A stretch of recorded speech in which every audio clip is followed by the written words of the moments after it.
Eh bien, aujourd'hui, nous allons découvrir ensemble celui, le seul, qui peut vraiment pardonner nos péchés. Vous savez, la Bible affirme que nous, les êtres humains, qui que nous soyons, nous sommes tous atteints d'une maladie terrible, d'une maladie dégénérative, d'une maladie mortelle, encore pire que le cancer, pire que le sida. Et cette maladie, la Bible l'appelle le péché. Le péché est tellement grave qu'en réalité, il a tué tous les êtres humains depuis le début de l'histoire de l'humanité. C'est ce que la Bible affirme.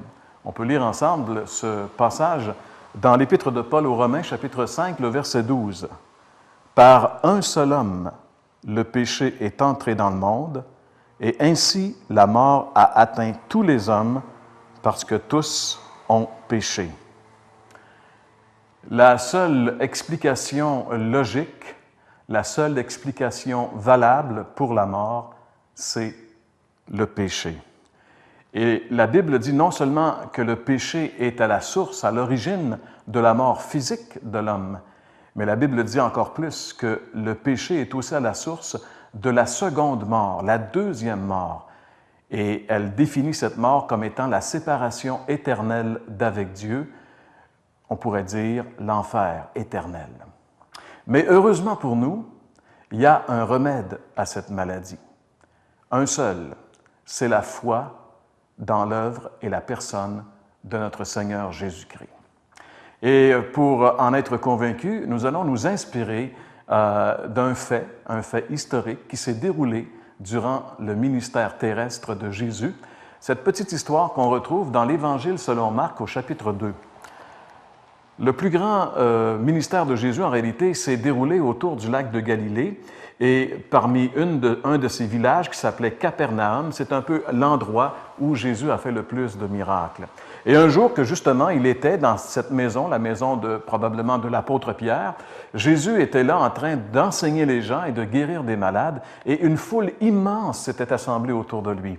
Parce que bien sûr, Jésus faisait du bien aux gens. Jésus aimait les gens et les gens accouraient autour de lui pour l'entendre parler, mais aussi pour être secourus dans leurs besoins. Certains étaient malades, ils étaient guéris. D'autres avaient besoin d'être pardonnés, ils étaient pardonnés. D'autres avaient besoin d'entendre la vérité. Ils entendaient la vérité de la bouche de Jésus. C'est une des raisons pour laquelle il y avait tant de gens qui entouraient. La Bible parle continuellement de grandes foules qui entouraient Jésus. Alors ce jour-là, alors que Jésus était en train d'enseigner dans la maison à Capernaum et qu'il y avait une grande foule qui l'entourait, il y a 4 individus qui sont arrivés avec un de leurs amis. Ils avaient un ami qui était paralysé, qui ne pouvait plus marcher. Alors ils ont pris un brancard et probablement que chacun d'eux a pris un coin du brancard et puis ils ont amené leur ami à Jésus. Ils avaient appris que Jésus était à Capernaum, donc ils ont amené leur ami dans l'espoir de pouvoir le présenter à Jésus pour qu'il soit guéri. Mais lorsqu'ils sont arrivés à la maison où était Jésus, ils se sont vite rendus compte qu'il était impossible pour eux d'entrer dans la maison parce qu'il y avait trop de monde qui était autour. Alors, un d'entre eux a eu une idée géniale. Il a dit, on va monter sur le toit, on va ouvrir le toit et on va descendre notre ami à travers le plafond.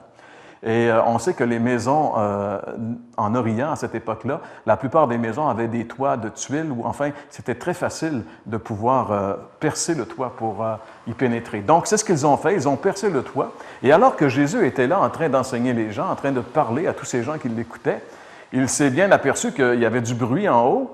Et à un moment donné, en levant les regards, ils ont vu cet homme descendre du plafond, ce paralytique qui était en train de descendre, probablement à l'aide de cordes où on avait attaché le brancard. Alors il descendait, et quand Jésus a vu cet homme malade couché sur ce brancard descendre du toit juste devant lui, il a dit quelque chose d'assez étonnant. On peut lire les paroles de Jésus qu'il a dit à ce moment-là dans Marc chapitre 2, verset 5. Lorsqu'il vit quelle foi ces hommes avaient en lui, Jésus dit au paralysé, « Mon enfant, tes péchés te sont pardonnés. » C'est assez intriguant. Pourquoi est-ce que Jésus a dit ces paroles? Il voit ce paralytique descendre et il lui dit, « Tes péchés te sont pardonnés. » Et évidemment, dans l'assistance, parmi les gens qui étaient venus écouter Jésus, il y avait toujours les pharisiens. Il y avait toujours ces gens religieux qui étaient là pour espionner Jésus, pour voir si ce qu'il disait était vraiment exact. En tout cas, toujours en train de vouloir le prendre en défaut. Et quand ils ont entendu Jésus dire ces choses-là, ils ont dit à Jésus, « Mais voyons donc, tu ne peux pas dire ça. Dieu seul peut pardonner les péchés. » Et là, Jésus les a mis au défi. Regardez avec moi le défi que Jésus va proposer à ces gens. Marc chapitre 2, les versets 9 à 11. Jésus dit, « Qu'y a-t-il de plus facile? Dire au paralysé, tes péchés sont pardonnés, ou bien, lève-toi, prends ton brancard et marche. Eh bien, vous saurez que le Fils de l'homme a sur la terre le pouvoir de pardonner les péchés. Alors il dit au paralysé, je te l'ordonne, lève-toi, prends ton brancard et rentre chez toi. » Évidemment, lorsque Jésus a dit « tes péchés sont pardonnés », c'était quelque chose qui était difficilement prouvable, authentifiable, parce que le pardon des péchés, c'est un peu dans le domaine du spirituel, ce n'est pas dans le domaine visuel. Alors Jésus a dit à ces gens-là, pour vous démontrer que moi j'ai le pouvoir de pardonner les péchés, je vais dire à cet homme, prends ton brancard et marche. Et Jésus dit à cet homme, prends ton brancard et marche. Et la Bible dit qu'aussitôt, cet homme a pris son brancard et qu'il est retourné chez lui en marchant. Non seulement son corps était guéri, mais ses péchés étaient pardonnés. Mais en posant ce geste qui démontrait toute la puissance que Jésus avait sur la maladie, et Jésus a été plus fort que la maladie, plus fort que la mort, plus fort que les éléments. Jésus, c'est Dieu. Il peut pardonner les péchés. Et seul Dieu pouvait remettre cet homme paralysé en santé et le faire marcher. Et il l'a démontré. Alors maintenant, ces gens-là avaient la preuve que Jésus non seulement pouvait pardonner les péchés, mais il pouvait faire marcher les paralytiques. Donc, il était plus puissant qu'un simple homme religieux. Et cet homme est parti avec ses péchés pardonnés. Il a dit, mon enfant, tes péchés sont pardonnés. J'aimerais vous poser la question, c'est une très belle histoire et c'est un fait vécu, c'est un fait authentique qui nous est rapporté dans l'Évangile. Mais cette histoire nous rappelle que Jésus a le pouvoir encore aujourd'hui de pardonner tous nos péchés. Est-ce que vous qui écoutez cette émission ce matin, est-ce que vous avez l'assurance, la certitude que tous vos péchés sont pardonnés? Sinon, j'aimerais vous dire, c'est possible. C'est possible parce que Jésus est encore vivant aujourd'hui. La Bible dit qu'il est le même hier, aujourd'hui et éternellement. Il ne change pas. Il est prêt maintenant à vous pardonner tous vos péchés et à vous donner une vie nouvelle. C'est ça la bonne nouvelle de l'Évangile. Parce que lorsqu'il était sur la croix, il a complètement payé pour la dette de tous ceux qui se confient en lui. Est-ce que vous vous êtes déjà confié en lui pour obtenir le pardon de vos péchés? Mes amis, ne continuez pas votre vie comme elle l'est. Vous êtes atteint de cette maladie qui va finir par vous tuer.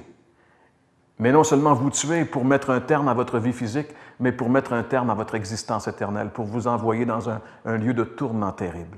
Alors, mes amis, aujourd'hui, pendant que vous entendez cette bonne nouvelle, venez à Jésus. Simplement, dans une simple prière, vous pouvez juste dire, « Seigneur Jésus, je reconnais que je suis pécheur. Je te demande pardon. Je te demande de me pardonner, comme tu l'as fait pour ce paralytique. Et je te demande de me donner une nouvelle vie, comme tu as fait marcher cet homme. Seigneur, fais-moi marcher en nouveauté de vie jusqu'à ce que tu viennes. » C'est ma prière. Faites-le sincèrement et vous allez réaliser que vous avez découvert celui, le seul, qui peut vraiment pardonner les péchés.